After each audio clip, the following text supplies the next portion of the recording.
আজকের ভিডিওতে রায় of Martin বসুমিত্রা 2025 সালের পঞ্চম শ্রেণীর বাংলা বিষয়ে প্রথম পরীক্ষায় মূল্যায়নের যে 2 নম্বর প্রশ্নপত্রটি রয়েছে, অর্থাৎ Alipurduar new town girls high school and Nilnalini Vidya Mandir HS এই বিদ্যালয়গুলির সমস্ত প্রশ্নের উত্তরগুলি করব। তার আগে তোমরা কেউ যদি আমার চ্যানেলে নতুন হয়ে থাকো তাহলে চ্যানেলটি অবশ্যই সাবস্ক্রাইব করে নেবে। প্রথমে একইটা আছে, সঠিক উত্তরটি নির্বাচন করো। একের এক আছে পিলপে গাড়ি টানে, এটা হবে হাতি হবে। একের দুই আছে ডুলং সুবর্ণরেখা, নামগুলি এটা হবে নদীর। এরপরে একের তিন আছে এতোয়ার শব্দটির অর্থ এটা হবে রবিবার। একের চার গল্প বুড়ো চেঁচাচ্ছে, এটা হবে রূপকথা চাই বলে। এরপরে একেতে পাওয়া যাচ্ছে ষষ্ঠ শব্দের সন্ধি বিচ্ছেদটি হলো তবে সস যুক্ত থ।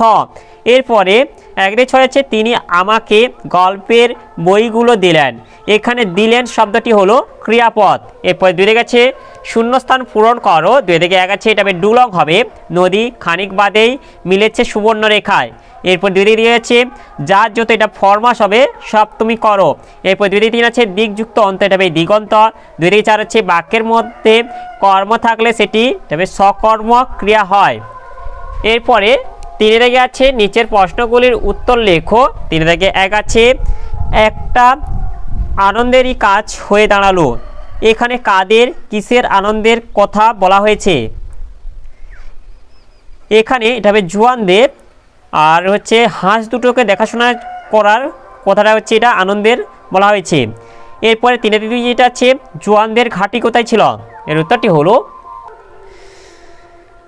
জম্মু ও কাশ্মীর রাজ্যের লাদাখ অঞ্চলে বরফে ঢাকা একটি নির্জন জায়গাতে জোয়ানদের ঘাঁটি ছিল। এরপরে তিনে থেকে তিন আছে বিমলাকে সারাদিন কোন কোন কাজ করতে হয়, এর উত্তরটি হলো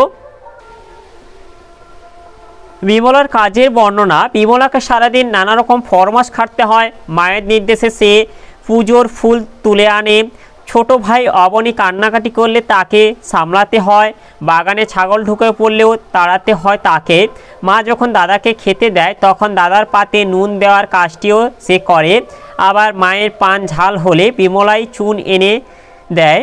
এভাবেই সংসারে বিভিন্ন ছোটোখাটো কাজ সে সারাদিন ধরে করে থাকে।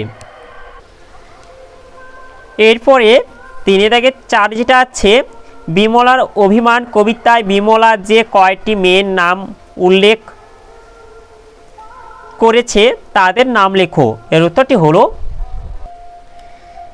বিমলার অভিমান কবিতায় বিমলা রাধু মাধু রামি বামি শ্যামি এই পাঁচজনের নাম উল্লেখ করেছে।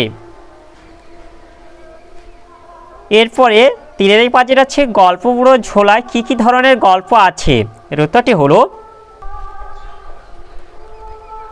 গল্প বুড়ো ঝোলায় রয়েছে মন ভোলানো সব আজগুপি রূপকথার গল্প, সেই সব গল্পের বিষয় ছিল দৈত্য দানব যক্ষরাজ রাজপুত্র পক্ষীরাজ ঘোড়া ইত্যাদি।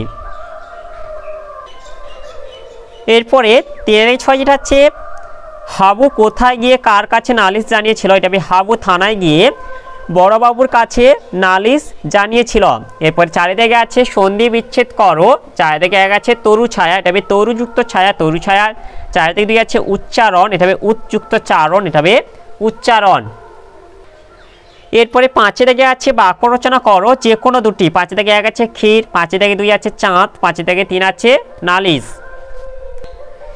ক্ষীর দিয়ে বাক্য রচনা করলে হবে আমার ছোট ভাই ক্ষীর খেতে খুব ভালোবাসে। এরপর চাঁদ আছে, চাঁদ দিয়ে বাক্য রচনা করলে হবে পৃথিবীর একমাত্র উপগ্রহ হলো চাঁদ। এরপরে নালিশ দিয়ে বাক্য রচনা করলে হবে সুমি তার বোনের নামে শুধুই নালিশ করে। তাহলে আজকের ভিডিওতে আমরা পঞ্চম শ্রেণী বাংলা বিষয়ে যে দুয়ের দাগে Alipurduar new town girls high school at Nilnalini Vidya Mandir HS এই বিদ্যালয়গুলির সমস্ত প্রশ্নের উত্তরগুলি করলাম। আর তোমরা কেউ যদি আমার চ্যানেলটা এখনও সাবস্ক্রাইব করে রাখোনি তাহলে চ্যানেলটা অবশ্যই সাবস্ক্রাইব করে দেবে। আর ভিডিওটি ভালো লাগলে ভিডিওটিকে অবশ্যই লাইক কমেন্ট ও শেয়ার করে দেবে।